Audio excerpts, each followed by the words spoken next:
welcome everyone. It's my pleasure and honor to introduce Craig Vander Hart today. So I'm not Craig, just so you know. There are some confusion since I'm growing the beard. So we'll go ahead and get started. I'll just tell you a little bit about Craig. He's a graduate. He has a degree from Northwestern University, right? Northwest, right? That's a better one though. I'll take that one. You'll take Northwestern. He's a graduate at Northwestern University where he majored in religion and philosophy. And then he later attended Gonzaga, where he got a master's degree in philosophy as well. And in terms of what Craig is specialized in, he's a fan of the ancients, and so he does a lot with Greek philosophy, hence the lecture today. But he's an expert in all areas of philosophy, particularly political and religious philosophy, or in philosophy of religion. Just this past winter, he went down to Dallas and spoke at a philosophy conference in Dallas on Spinoza. So he's given presentations on Heidegger and on Spinoza and on Nietzsche and all sorts of subjects. At graduate school, he focused on Marx and Marxist thought. So we're fortunate to have him here. He's a well-rounded philosopher. He's a well-rounded academic. He's a great teacher here. He teaches not only intro to philosophy, but courses on philosophy of religion, ethics, and also he's one of the persons responsible for growing our humanities department. It was basically almost non-existent before Craig got here. So he built Humanities 101, and Western Humanities 1, and Western Humanities 2, to the point now that we can hire a full-time humanities instructor. So he's a great asset to this institution. You guys are in for a treat today. So in my honor, welcome Craig Vander Hart.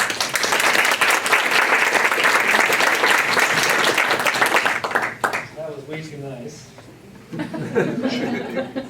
Dustin, I think you deserve some credit for some of those things. Okay, how's that? Hello, Matt, can you hear me? We sure can, thank you. Okay, wonderful. Hi, Carly. Hi, Craig. Well, I just want to thank everyone first for coming on out on a day with slightly improving weather as the hours go by. To take about an hour of your time to hear about some ancient dead guys.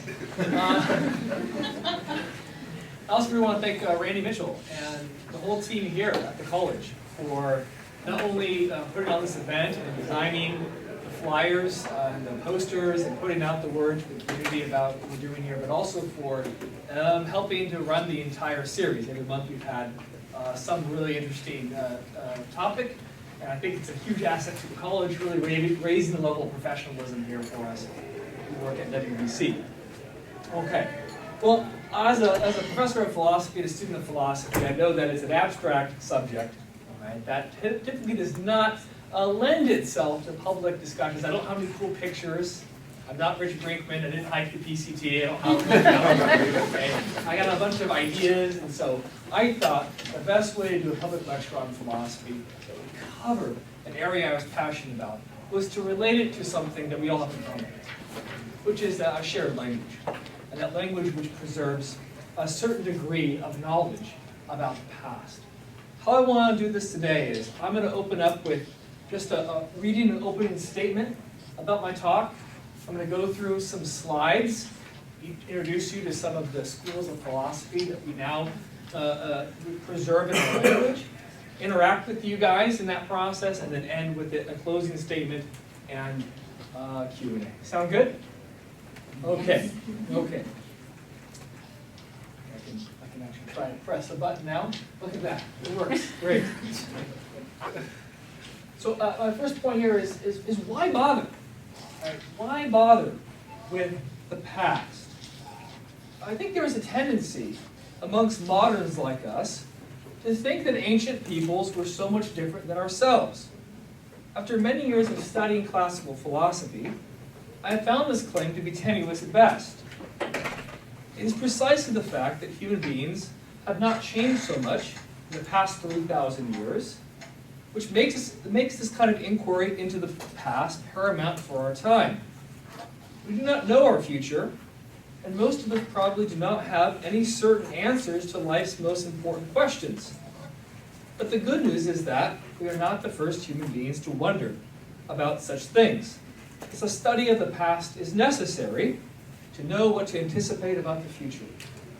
With little time on our hands, we can only concentrate on those who have made the greatest contributions.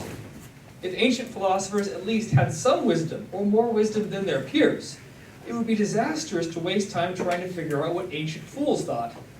If you are like me, and you have no time to listen to fools either, whether their folly is ancient or modern. My definition of a fool is someone who does not know or does not understand the difference between opinion and knowledge. Philosophy begins with the acknowledgement that there is a distinction between these two things. To try to get rid of opinions and replace them with knowledge is the goal of all philosophers. Knowledge of our ignorance, then, might be the first step towards wisdom that we can take. It is not a lesson that is always well received, as evidenced by the trial of Socrates in the 4th century BCE. Socrates, Diogenes, other philosophers disrupted the Athenian way of life, Athens being the city in Greece. There is something about the tension between philosophers and non-philosophers that resulted in a tradition of education, law, governance, and justice, which we have inherited, and we have the Athenian philosophers and the cynics to thank. There are a number of ways to explore the influence of ancient philosophy. I have chosen to appeal to something we have in common, even if we are not all students of classical philosophy. Language, our language, preserves a history of ideas, even if we lack explicit knowledge of that history. And my goal is to make the latter a little more clear today. Okay, part 1, over. I guess I should probably say one more thing here. My second point. Why language?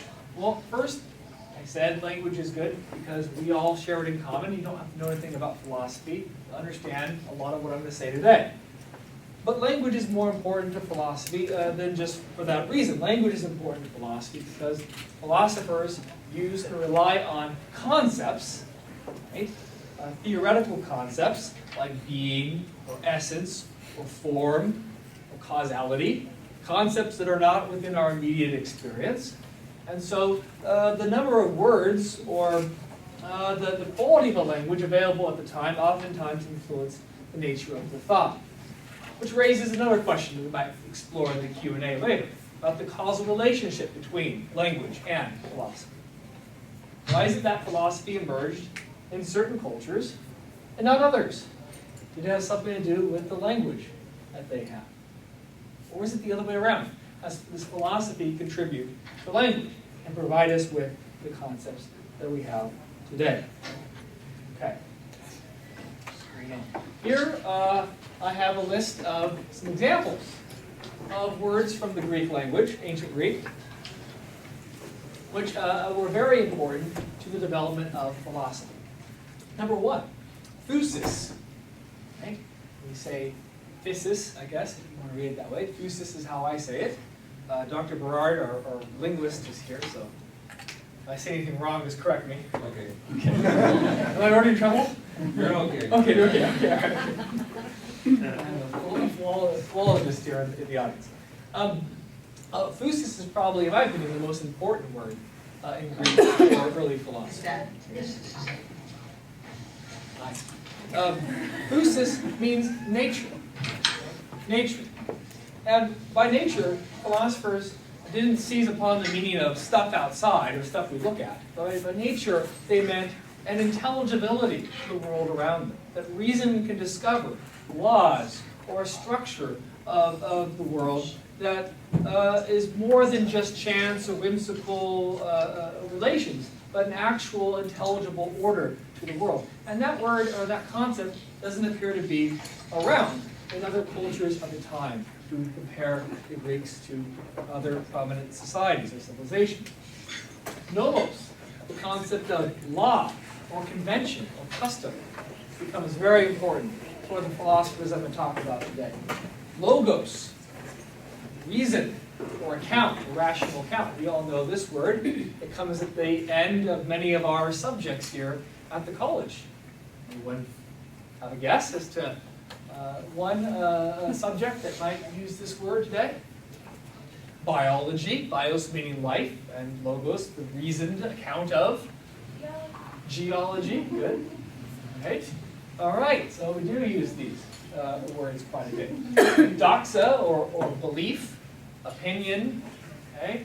Something to do with not having knowledge, and episteme, a word that we use in philosophy, epistemology, to refer to actually having knowledge. Some important words. Okay.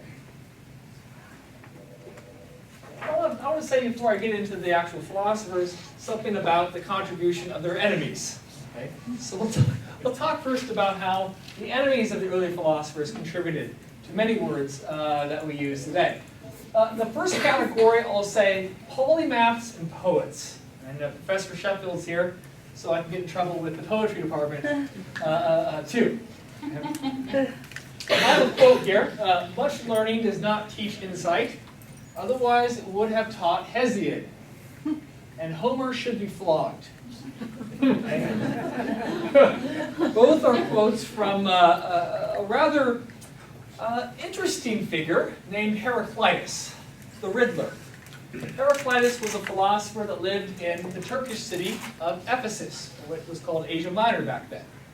Heraclitus was an heir to the throne of Ephesus, abdicated the throne and decided to live a recluse life, pondering questions of being and becoming, and oftentimes making snide comments about everybody around him, and including all those that were thought to be wise in his day.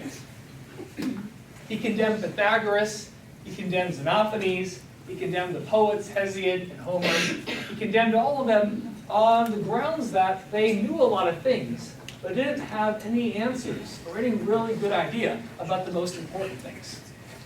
He didn't think that learning, factual knowledge, meant wisdom. Now, I might make some people angry here, if you're from the math department, but the word polymath, okay, math there, mathematicus in Greek, learning, okay, that's where math comes from. It means learn, someone who learns, learning. Okay. And, I guess I should pick on the poets too. Okay.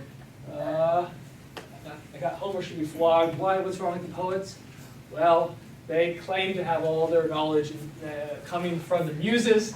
They don't give arguments for what they say about the origin of the cosmos, and that always bothers philosophers. Okay.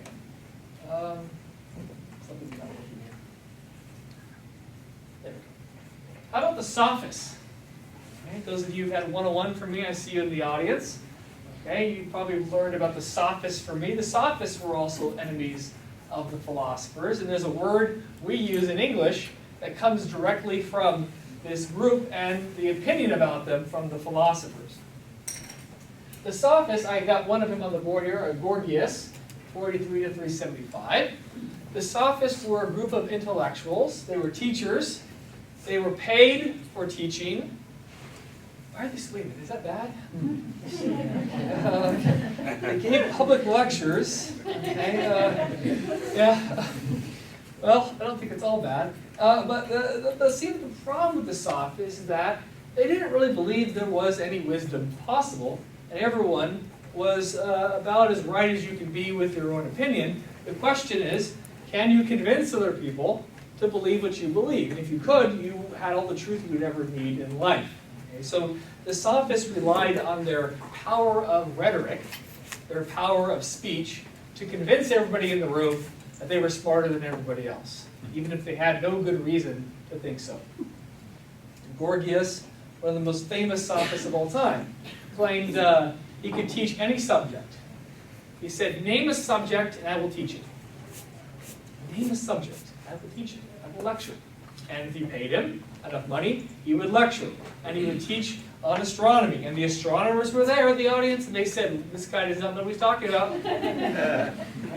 But he was a very smart guy. And Gorgias said, well, isn't there this flaw in your theory of the cosmos? Well, yeah, there is that problem. And he would get the astronomers and the scientists to contradict themselves.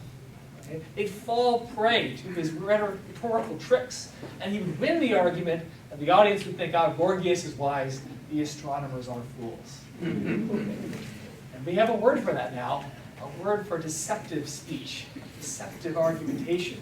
And what word is that? Sophism, or sophistry. Okay, are we familiar with this word, sophistry? As in, I heard a lot of sophistry at that lecture today. right, so maybe if you're not familiar with that word, keep your ears tuned.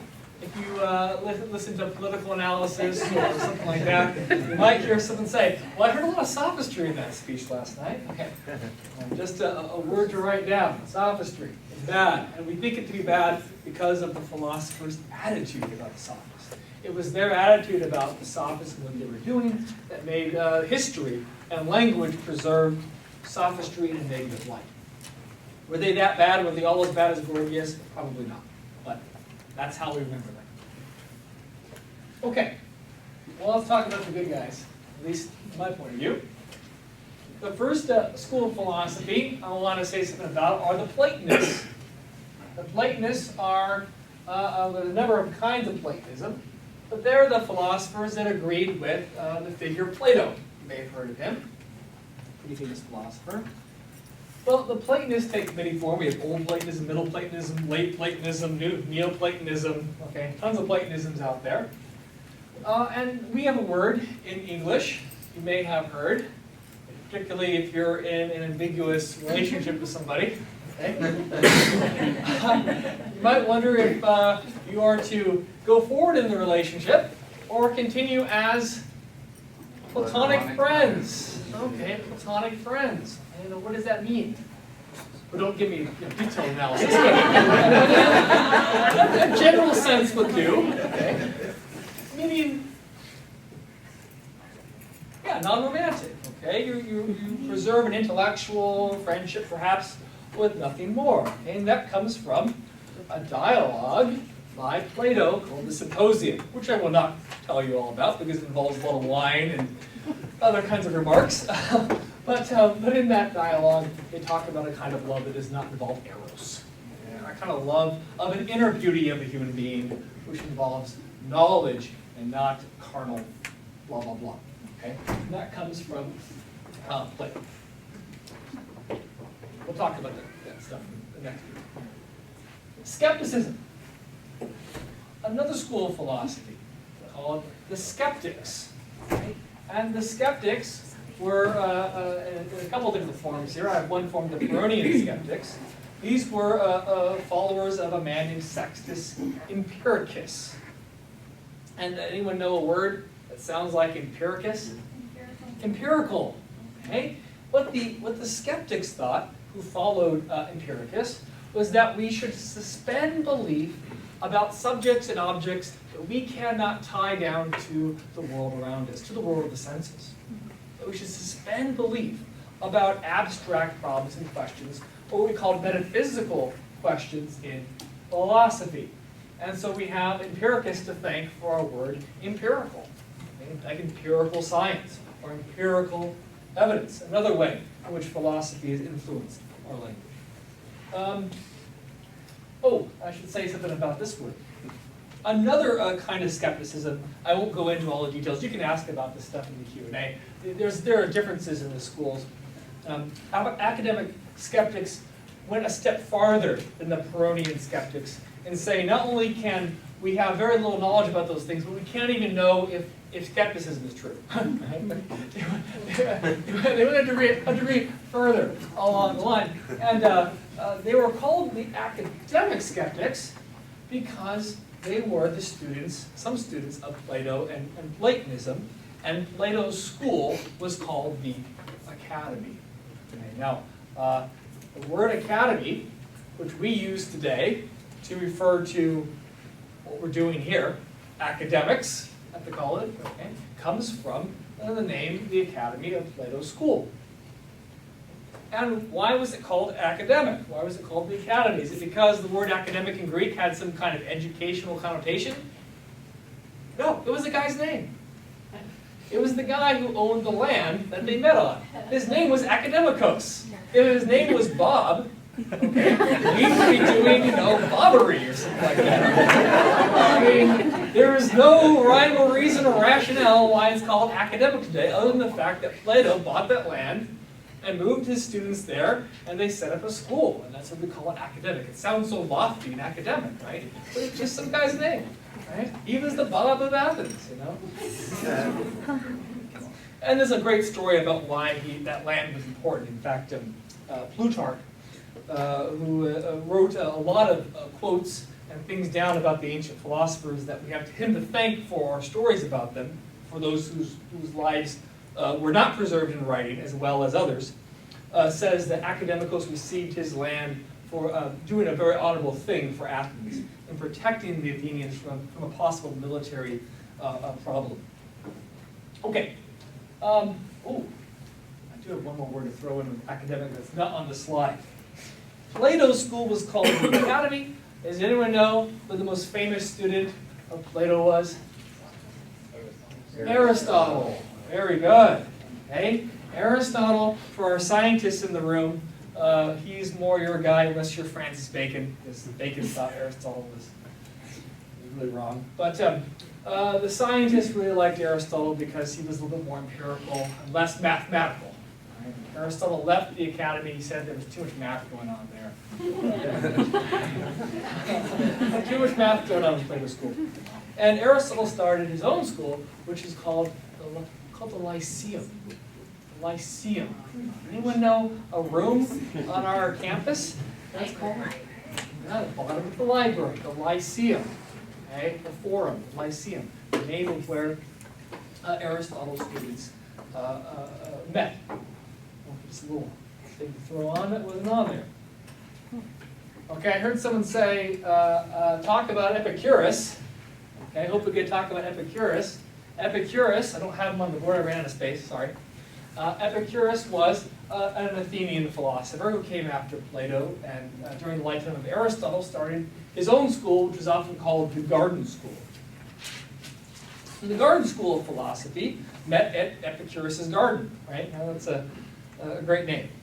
And Epicurus and anyone who wanted to join with him, they oftentimes lived in these communities apart from society. And they pursued what they thought to be the greatest pleasure in life. And so we have a word for that today, which is what? Hedonism? Well, hedonist that comes from a Greek word, but just to be a Epicurean, okay, right? I was in Portland once, and a lot of things you can say about what you see in Portland, but I was walking down the street and saw a restaurant, sorry, it was some kind of store. It was called like the Epicurean Pantry or something like that. Anyone in there? No? Okay. Well, I didn't know what it was something about selling, nice things for the kitchen. In other words, if you really enjoy food, you want to go to the store and spend a lot of money and on their stuff or something like that. So I thought, okay. Someone who seeks pleasure, a hedonist, would be another way of saying that. Well, the Epicureans were not nearly as basely, materialistically after pleasure as some I think they were. They thought the greatest pleasure was found in wisdom. Right, well, philosophy means a level of wisdom, so surprise, surprise there. Finally, I'm sorry I can't go into too much depth about these schools. Take my 101 if you want to learn more. The Stoics, all right? Stoicism was another school of philosophy that rivaled the Epicureans on many things. And the Stoics got their name from the word stoa, which means, Steve, you know? It's a portico that's got pictures on it. Right, yeah, the porch, yeah, exactly. They met there, and that's where they got their name. Okay? They met at that location, and so they get called, the porch people, the Stoics. Okay? But now that word has been passed down to us to mean what? What does it mean to be Stoic? No emotion, reserved, stern. Okay? As in, the President of the United States was very stoic in his address about the tragedy. Right? Okay? No emotion. You can be stoic. And they received their name, or we have that name, Stoic, that title, just for the same reason the Epicureans. So now, someone who's an Epicurean is someone who likes pleasure. The Stoics practiced ways of detaching themselves from being controlled by emotions. And that's why we have our word Stoic. Okay. Well, I'm glad you guys already know so much about these words. Now, you're probably all here because of the title of my talk, Cynicism. Okay? What's so great about cynicism? All right? Come on, Greg, talk about cynicism now. Well, that was just a little background. we have a word, the word cynic, or being cynical. And what do we usually think by that term? Cynical. Disbelieving.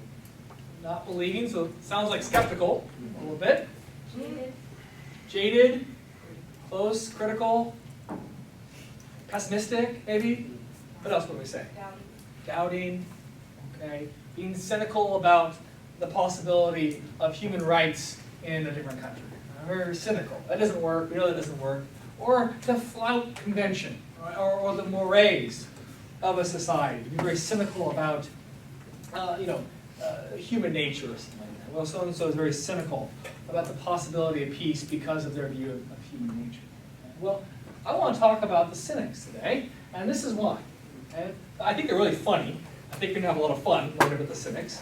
We don't even get to learn about them in 101, Philosophy 101, because the cynics didn't really write down much of their ideas into treatises or essays.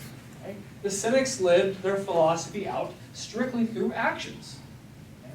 The cynic philosophy was very different than the Platonists or the Aristotelians or the Epicureans or the Stoics, who wrote down many volumes of philosophy. They've kind of been neglected in philosophy. They weren't liked by the philosophers of their time, okay? And because they didn't write anything down or write any doctrines or give us any great answers to the great questions in philosophy, we tend to ignore them, which I think is unfortunate. My argument I want to make is that the cynics are actually a school of philosophy that we should pay attention to for the reasons that I said in my opening statement. I think the cynics are pioneers, forethinkers in many ways, of a lot of the things that we treasure and value today in the Western world, and that's going to be something I'm going to talk about in a second. One of the things I think that they contributed to was natural law theory, and I'll talk about that in a sec. They're funny, and when we use our term cynical today, we're going to use it kind of in an ironic way because, as I'll say, we're oftentimes cynical about things that the cynics, I think, promoted. Which I find fun. Let's talk about how they appeared. Cynic appearance, I'd say. The cynics, you can pick them out in Athenian society. They had the iconic, stereotypical philosophical garb, right? Cloak. They had a satchel they'd always bring with them. They had the long beards. They let their beards grow long. They had no possessions. They had no homes. Right? They were beggars. The cynics got rid of all their possessions, and they lived off people in Athens, in the capital. Okay? So they would go around begging for stuff, begging for food. And the cynics practiced public displays of things that would anger people. Okay? They lived their life in a way to teach people about their philosophy through actions rather than words. They like to do things to get people to think about what they believed and about what they practiced. Okay. But why did they get the name the Cynics? Why did they get the name the Cynics? Well, I have the Greek up on here, and I'm going to give you a number of possible hypotheses as to why they got the name the Cynics. Okay? And Steve, do you have an expert opinion on this? Well, the word in Greek kuon means dog. Dog, yeah. Okay? Dog, and we get canine from that, right? It's related to it. Related to it, right? Yeah, canine from dog. And the Kynosargius was the name of a gymnasium, a school in Athens where lower class citizens, or non-citizens I should say, could attend. And one of the first cynics, Antisthenes, I got him here with the dates, was said to have gone to that school. People think that's why they were called the Cynics, because he went to the, I think that means that Kynosargius means something like place of the white dog or something like that. Is that right? Okay. And I think that's maybe why they got the name. But the more favorable or accepted belief is that Diogenes, another famous cynic, was called the dog because he either lived like a dog or acted like a dog by flouting convention, right? Paying no attention to customs and norms in society, but instead living on scraps or handouts like a dog would, and having no division, right? No separation between public and private life, right? Okay? Diogenes the Cynic would go, who was called the dog philosopher, would go around and he would do whatever you would do in private and public. And I mean everything. I won't get into details here. You can read about Diogenes if you want to, and I mean everything in public. Things like, naughty things like this, eating in public. Okay? Diogenes was often accused of the crime of eating in public. And he says, but why do you accuse me of a crime when it was precisely when I was in public that I got hungry, right? And that's why I needed to eat in the public domain. I have some funny quotes from Diogenes for you. Here's one. Diogenes was once asked what kind of wine he preferred, and he said, other people's.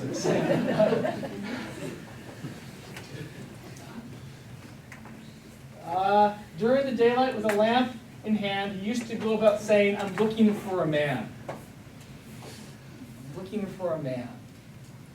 He would wander around Athens with a lantern in the middle, or a torch, in the middle of the day, in the crowd of the people, and say, I'm looking for a man. Not a specific man, just anyone. Okay, out of this crowd of people, is any one of you actually a human being? Is what is meant by that. That's why he would go around carrying that light. And he would ask him, why are you going around carrying a light in the daylight? And I'm looking for a real human being. None of you seem to live up to what it means to be a human being. He does not drink other people's wine very often.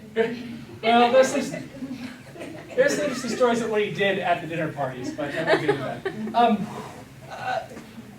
He was often asked things like, is there a crowd of men around the corner? And he goes, yes, there's a crowd, but not of men. Right there.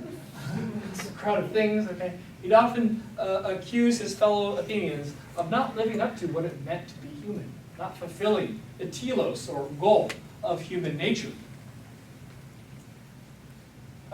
Reminded once that he had to face the currency, he replied to the man, well, that was at a time when I was a man much like you are now. Right. What's the story behind that? Well, the legend is that as a young person, Diogenes was kicked out of his hometown and moved to Athens because he defaced the currency. Okay? He said the god told him to do this, to deface the currency, basically burn money, okay? Damage the currency, the coin. And that's because he thought that conventional things were artificial, or arbitrary, and they could be disrespected, and that we shouldn't take so much concern for things like money. And so he had no trouble at all defacing the currency. And someone reminded him he had committed that crime. He said, well, that was a time when I was basically as bad as you are now. Right? As you can see, he definitely angered some people. He didn't just pick on ordinary. He picked on the philosophers too. He loved to pick on Plato. Right? Plato, whoever knew Plato, all the kings liked Plato because he went over to their houses and he had dinners with them and he flattered them. And Plato would always say, you know, Diogenes, he's Socrates of the screw loose. That's what he called him, Diogenes, the cynic. And Diogenes would often accuse Plato of flattering tyrants. Basically, instead of accusing them for their tyranny, going over to their houses and drinking their wine and being all polite, and you should go over and actually do something a little more disruptive. And one time, Diogenes was washing lettuces, salad, you know, and that was his only food. And Plato came by and said, if you'd only go over to the tyrant next door in Syracuse and flatter him, praise him, maybe he'll give you a stipend to live on like I have. And Diogenes replied by saying, well, Plato, if only you could just not be a bad person and take money for doing such things, then maybe you'd be content with just lettuces. You know? Another example of how Diogenes pissed off the philosophers. The Platonists in their school were trying to define a human being. What is a human being? How do we define a human being? And the students of Plato said, we know. It's a biped without feathers. 2 legs, no feathers. That's the meaning of being a human being. Okay? Diogenes heard this, was very interested, liked the idea. Well, that's good, a biped without feathers. He ran to a farm, found a chicken, plucked its feathers, and paraded around Athens. Behold the man. Behold the man. This is what Plato says is a man, folks. This is a man for Plato. Go out to Plato. This is a man. So he loved to flout the wisdom of the great philosophers around him. Really? No, I think there's some truth in that. Yes. Okay. Well, I could read quotes from Diogenes all day because he's a pretty funny guy. Let's move on here. A little more seriously about his way of life. It wasn't all fun and games. He lived out in the cold. He lived out in the heat. He had no home. How did he prepare for this? Well, the Cynics all practice a kind of training. They believed that you had to train your body and your mind for everything that could happen in life, and that was the goal of philosophy. Be prepared for what was going to happen down the road when tragedy strikes. Asked what he had gained from philosophy, Diogenes said, this, if nothing else, to be prepared for every contingency. Okay? Philosophy is about being self-sufficient, not needing the stuff around you, the material things in life. Focusing instead on virtue, on the quality of your soul, on whether or not you can handle what life hands to you. And he did this through a lot of rigorous discipline of his body. For example, he once begged money from a statue. Asked what he thought he was doing, he answered, getting used to being refused. Are we getting a good sense of how Diogenes lives, the simple dog, right? Out there begging from a statue? It must have raised some, what is going on? Okay? Diogenes, what are you doing? That was his opportunity to teach them. Okay? I'm preparing myself to be refused by actual people when I go beg for money from them. He would do other things. He used to hug a statue in the winter. When winter came on and it got cold, he found a cold statue, with no shirt on, and would embrace the statue. People said, Diogenes, what are you doing? I'm preparing myself for the cold. Right? If I can handle the cold statue now, I can handle whatever winter brings to me. So, were the Cynics immoral? The Cynics bad? The Cynics doing things, eating in public and other things in public, okay? Doing things that bothered everybody. Was this bad? Was this immoral? I thought philosophers are supposed to be virtuous individuals. Well, what does Cicero think? Cicero was more of a friend of Plato's philosophy and the Stoics, and he said the Cynics' whole system of philosophy must be rejected. It is incompatible with our innate sense of right and wrong. The Cynics doing something immoral. The Cynics challenging customs too far. I want to say something about that in my closing statement.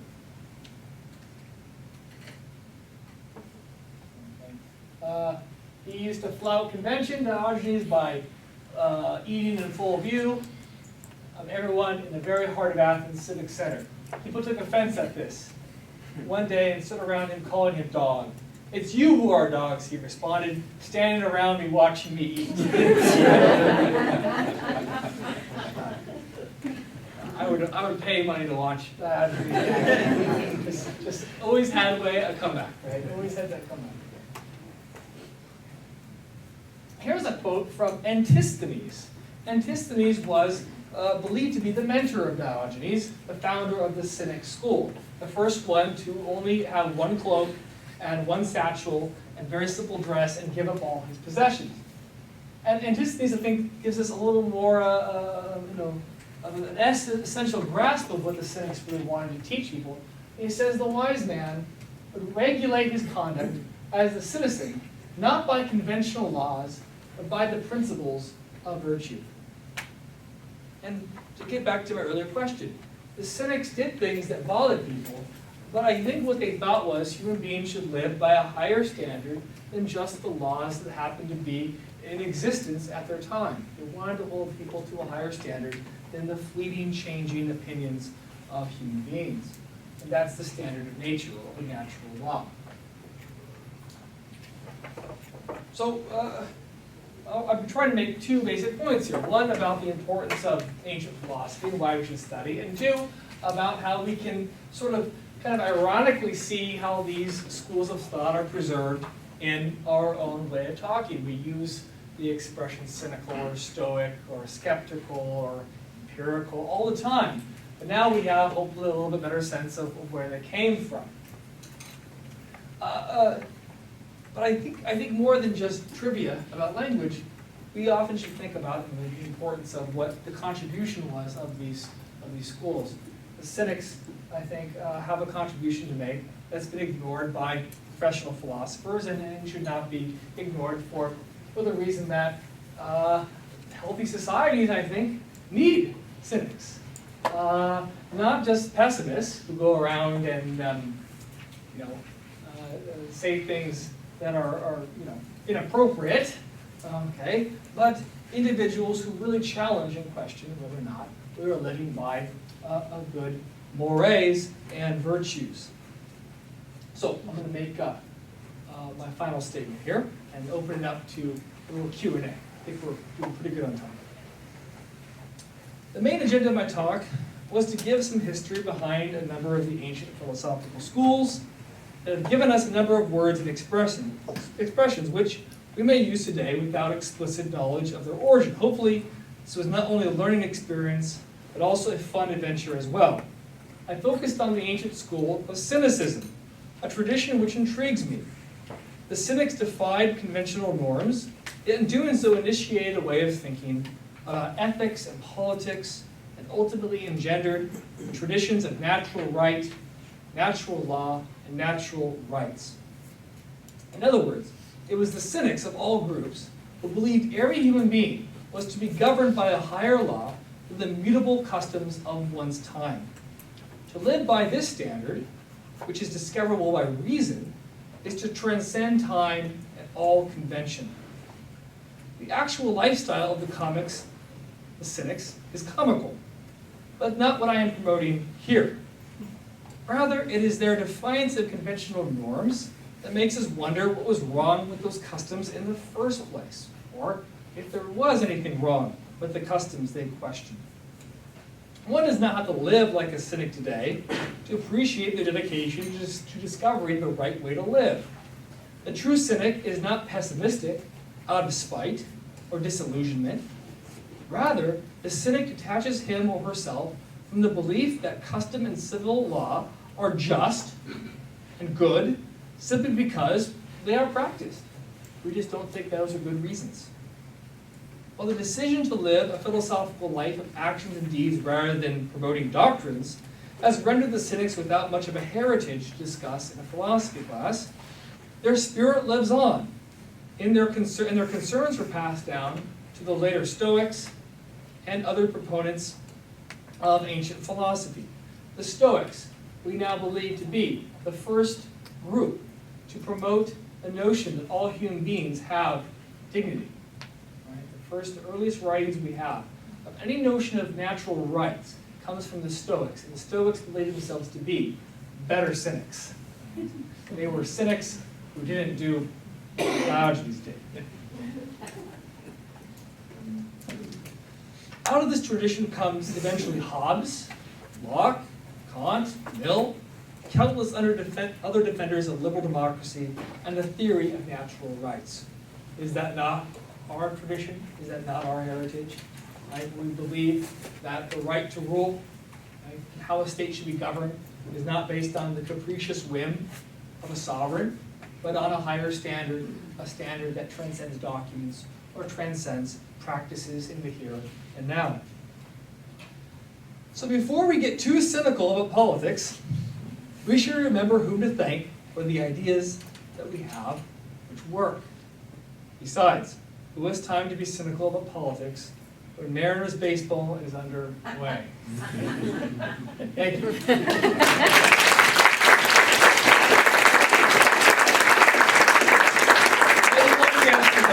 I heard they won yesterday, so the 5-game winning streak is losing streak. I grew up in Seattle. Winning streak is like, it's an expression I've never used in my life. That's pretty cynical, Craig. Guilty. So I got about 10 minutes here. And of course, if you need to leave, please do so. Thank you for coming. But if there are some questions about some of these schools of philosophy or some of the words I've been using or the ideas and practices of the Cynics that I can elucidate or expand on, I would love to take those questions. Yes? The word skepticism. What does it actually mean? Or where it came from. Yeah. I think it actually originally has the meaning to suspend judgment. Is that right, Steve? Skeptane, to look at something carefully. Yeah, it always actually had that meaning. So that's an example of a word that has actually kind of stayed pretty true from its original Greek. The skeptics themselves didn't really nuance it in a way, right? Yeah, that like the Epicureans did or the Stoics. Yeah. Good question. Others.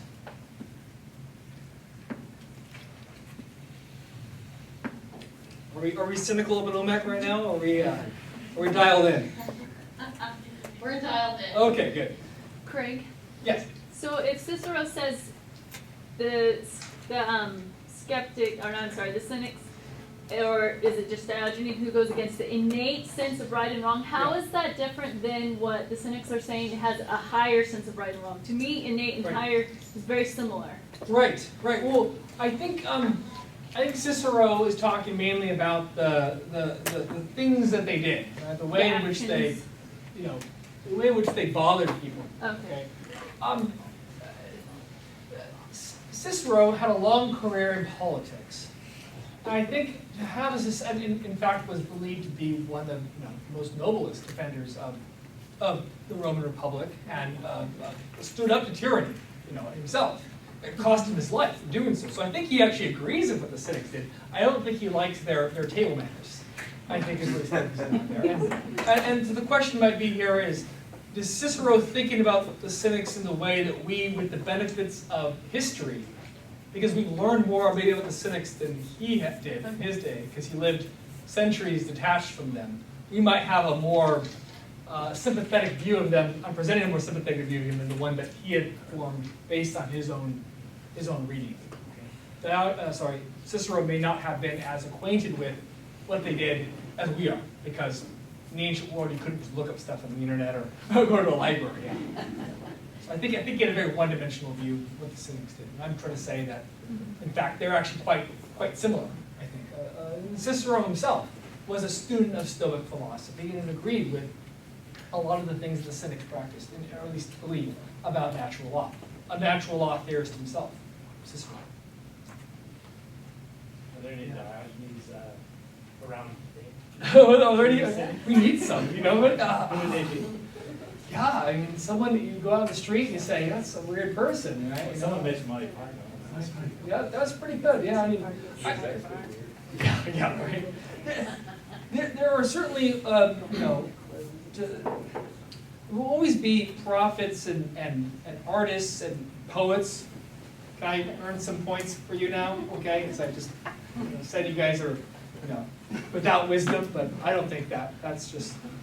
I have to say that. I'll lose my license at the APA if I don't say that. I think there's always been a number of figures in a society, writers, poets, playwrights, who have challenged these things instead of the media. Yeah, exactly. They use wit and humor and satire, and think of, gosh, a modest proposal. The writings of Swift. Saturday Night Lives. Yeah. I would be walking by them, considered homeless people. Sure. You never know what they're, why they're doing that. Are they doing that because, I had a professor in college who lived on the street for a year, 9 months, I think. It's a sociological experiment. Derek? Sorry. I was thinking that the transcendentalists have a lot in common with the Cynics. Thoreau, civil disobedience. Yeah.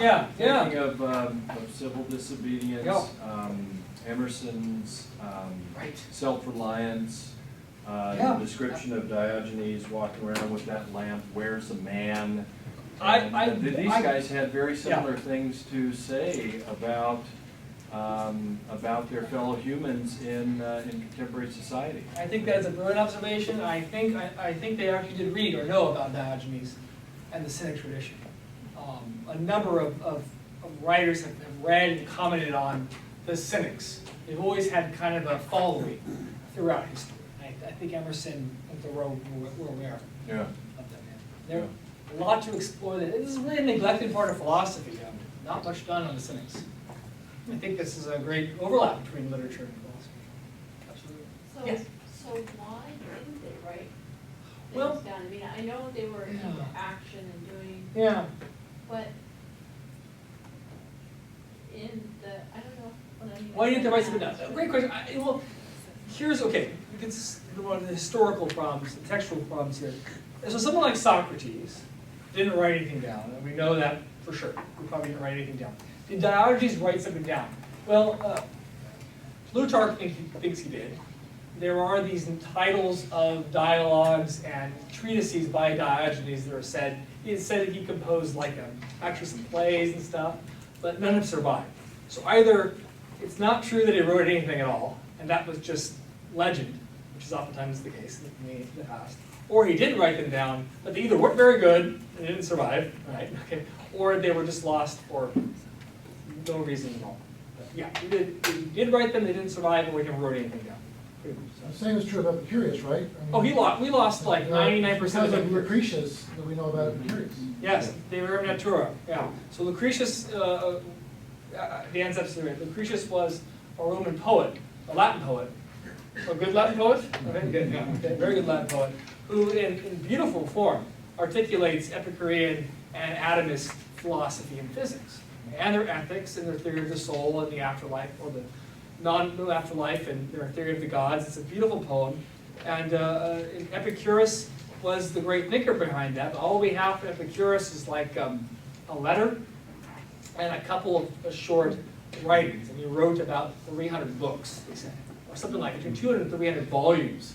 We've lost all of that. So you can thank the Library of Alexandria for that, probably. Is that Dustin? You help me out? Thank Julius Caesar. Thank Julius Caesar. Or you can also thank the church, because a lot of what Greek philosophy got preserved is what the early Christians found useful in supporting Christian theology. Hence Plato. They love Plato. They love Plato, but they didn't care quite as much for Aristotle or Epicurus. Like I don't know Dante very well, but I believe Epicurus is the pagan philosopher who's in hell. Yeah. Whereas Cicero and Plato and Socrates are all like, Yep. they're right in purgatory, right? Yep. Yeah. Limbo. Yeah. Okay. Limbo, right? I got mixed up. I went to Gonzaga. I should know this. Okay. I have always kind of wondered about that, like with Plato and Socrates, for example, you know, it was, and then in this case with Lucretius and Yeah. Epicurean philosophy, how much of that is what they wanted to, how much of what Socrates supposedly said is what Plato just wanted to Yes. say that he said? I mean, and that, Great that question. puts an even bigger complication in the whole thing. Here's my quick answer to that. Okay. We know of three authors, three writers, who wrote about Socrates. Aristophanes, Plato, and Xenophon. Okay. Aristophanes was a poet, and he satirized Socrates in a play called The Clouds. And he talked about a Socrates who he walked on air and looked down at the gods and did all these funny things, kind of this goofy guy. Very terrible art. He taught young men how to beat their fathers and justify it. Like, for example, you should beat your father because he hit you when you were young, okay? And so it's only just to get even by hitting them when you're old and they're older than you, right? So that was the kind of Socrates that was depicted in that play. Plato, we know, has a very favorable view of Socrates, and he uses him as a mouthpiece in mostly all but a few dialogues that he wrote. And then there's Xenophon, who was a friend of Socrates, and wrote his own dialogues and account of Socrates' life. And they don't agree, right? So if you read Xenophon and you read Plato, they have differing ideas about the real Socrates, so we know that they can't both be right. I tend to think Socrates was a real person. I side on that he was a real historical figure, and I think that Plato is writing us about a Socrates he wants us to remember. And And so there may be truth in the dialogues in presentation or in deed or action, even if there's some artistic license when it comes to the words that he says. I think he tried to capture the essence of who Socrates was for us, even if he wasn't faithful to the literal word of what Socrates himself said. Maybe apologies.